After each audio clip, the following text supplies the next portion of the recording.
Welcome back to the Global Ledger. I'm Justin. Today's episode is part of our Mythbusting series, where we take the most viral, confident narratives in global finance and try to slow them down a little bit. And right now, I think one story is everywhere. China is dismantling dollar dominance. The US is in stage 3 of reserve currency collapse. Foreign holders are exiting treasuries. An alternative system is already built. History proves this ends only one way. It sounds convincing, inevitable, and also, I think, mathematical. But today we're going to show why this story misunderstands how the dollar system actually works, and why selling treasuries, swap lines, and payment rails are being confused with something much bigger. Let's get into it. Let's start with the facts everyone points to. China's U.S. Treasury holdings are down from about $1.3 trillion in 2013 to roughly $690 billion today. The U.S. runs large fiscal deficits. Okay, the dollar supply has expanded over time. China has signed dozens of currency swap agreements. China has built SIPs, which is analogous to chips, a cross-border payment system. Okay, some countries want less exposure to sanctions. None of these facts are fake. Okay, the problem is the story built on top of them, because what people are being told is, quote, this is the same pattern every reserve currency follows. Okay, quote, stage 1, debt. Stage 2, printing. Stage 3, foreign selling. Stage 4, collapse. That framing feels powerful because it's simple. But simplicity is exactly where it breaks. Okay, so the first big myth, okay, here's the first thing we need to fix. Okay, the idea that reserve currencies collapse, or that reserve currencies collapse through a mechanical 4-stage pattern is not how modern monetary systems work. Why is that? Because modern reserve currencies are not gold-backed promises. They are settlement systems. Britain under sterling, gold convertibility, right? Very different system. Germany under reparations and forced foreign currency debt, very different system. The Bretton Woods dollar, gold convertible, right? This is a different system entirely. Today's dollar is fiat, floating, not externally convertible, okay, issued by a country that borrows in its own currency and embedded in global collateral and funding markets. You absolutely cannot apply a gold standard collapse template to a fiat settlement network. The rules have changed, okay? This is critical to bring this up because it brings us into our next part. We need to understand what treasuries actually are, okay? This is the most important misunderstanding in the entire narrative. U.S. treasuries are not IOUs the U.S. must someday pay foreigners back in real goods. Okay, let me repeat that. U.S. treasuries are not IOUs the U.S. must someday pay foreigners back in real goods. Okay, treasuries are dollar-denominated collateral, risk-free assets inside the system, the dollar system, and the foundation of repo, derivatives margin, bank liquidity, and global funding. They are not like war reparations, okay, gold claims, external hard currency debt, okay, so when China holds treasuries, it is not funding America.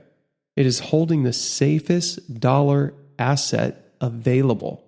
When China reduces holdings, that does not mean the U.S. loses funding or the dollar system loses support or collapse has begun. It means portfolio composition is changing.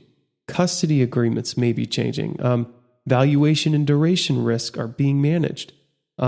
Assets may be moving through intermediaries. Okay, holdings does not equal pricing power.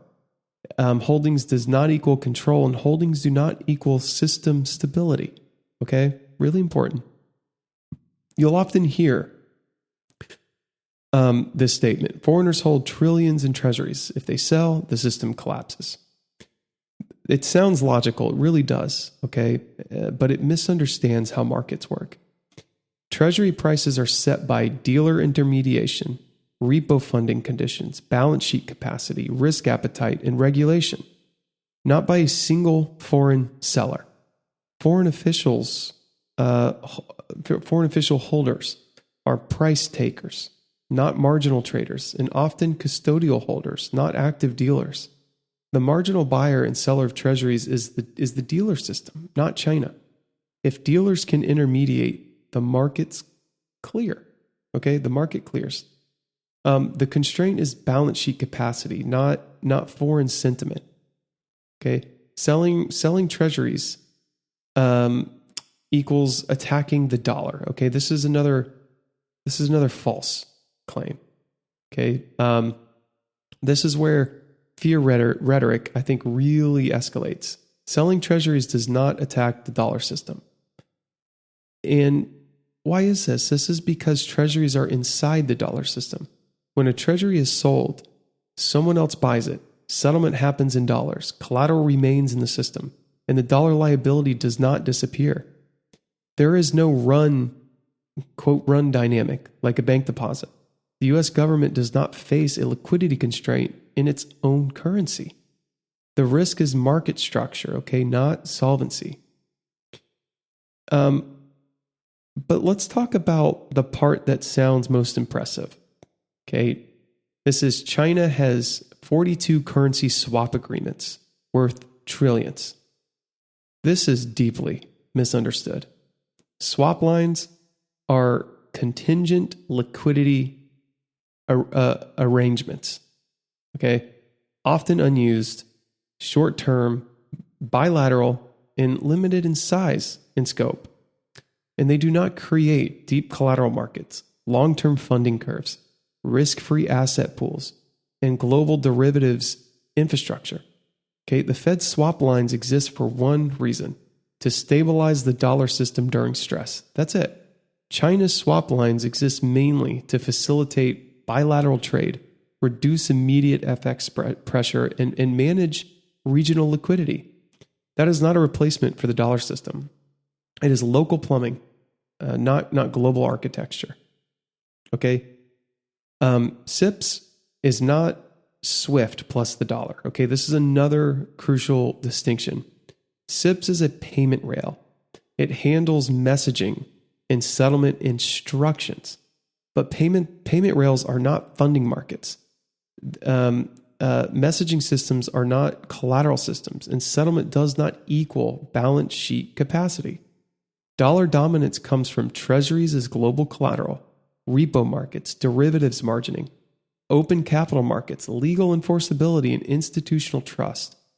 SIPs can grow, local currency trade can expand, of course, but that does not automatically displace the dollar at its core. Let's talk about the sobering reality. Okay, why is China actually doing this? China is not triggering collapse. China is reducing exposure to sanction risk, managing currency mismatch, encouraging regional trade in local currencies, seeking resilience, not dominance. Okay, this is defensive diversification, not offensive demolition. Okay, most countries want options, not revolutions. De-dollarization is real, but it's not. It's not what you think. Okay, yes, some trade will occur outside dollars. Yes, some reserves will diversify, and yes, political risk matters. But de-dollarization at the margins does not equal collapse at the core. The dollar system persists because it clears, it funds, it scales, and it absorbs stress. Reserve currency status is not voted on. It is earned every day through functioning markets.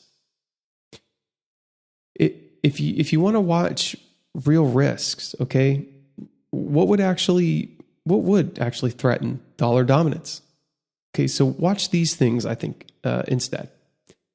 Dealer balance sheet constraints, number one, okay? Number two, repo market dysfunction. Collateral shortages, number three. Regulatory bottlenecks, okay? And settlement failures. Not YouTube countdowns, okay? The dollar system doesn't break because people dislike it. It breaks when it stops working. So the real myth we're busting here is China is not ending dollar dominance by selling treasuries or building parallel rails. What's actually happening is quieter and more structural. Okay, the dollar system is adapting. Countries are hedging political risk. Funding and settlement still center on dollar collateral. Alternatives exist at the edges, not the core. This isn't stage 3 of collapse. It's stage infinity of system management. Okay, if you want to understand global money, stop looking for inevitability. Okay, start looking at balance sheets, collateral, funding, and settlement. Okay, that's really the key things to focus on. I want to thank you for listening to Mythbusting 4, episode 4 of our Mythbusting series. We talked about China. I thought this needed to be addressed. There's another thing that needs to be addressed as well when it comes to the emerging market economies in China, but we'll cover that in a later series. But for now, China is not ending dollar dominance by selling treasuries or building parallel rails. We will have another discussion on dollar dominance and the threats to it in later series. Once again, I'm Justin, and thank you for being here.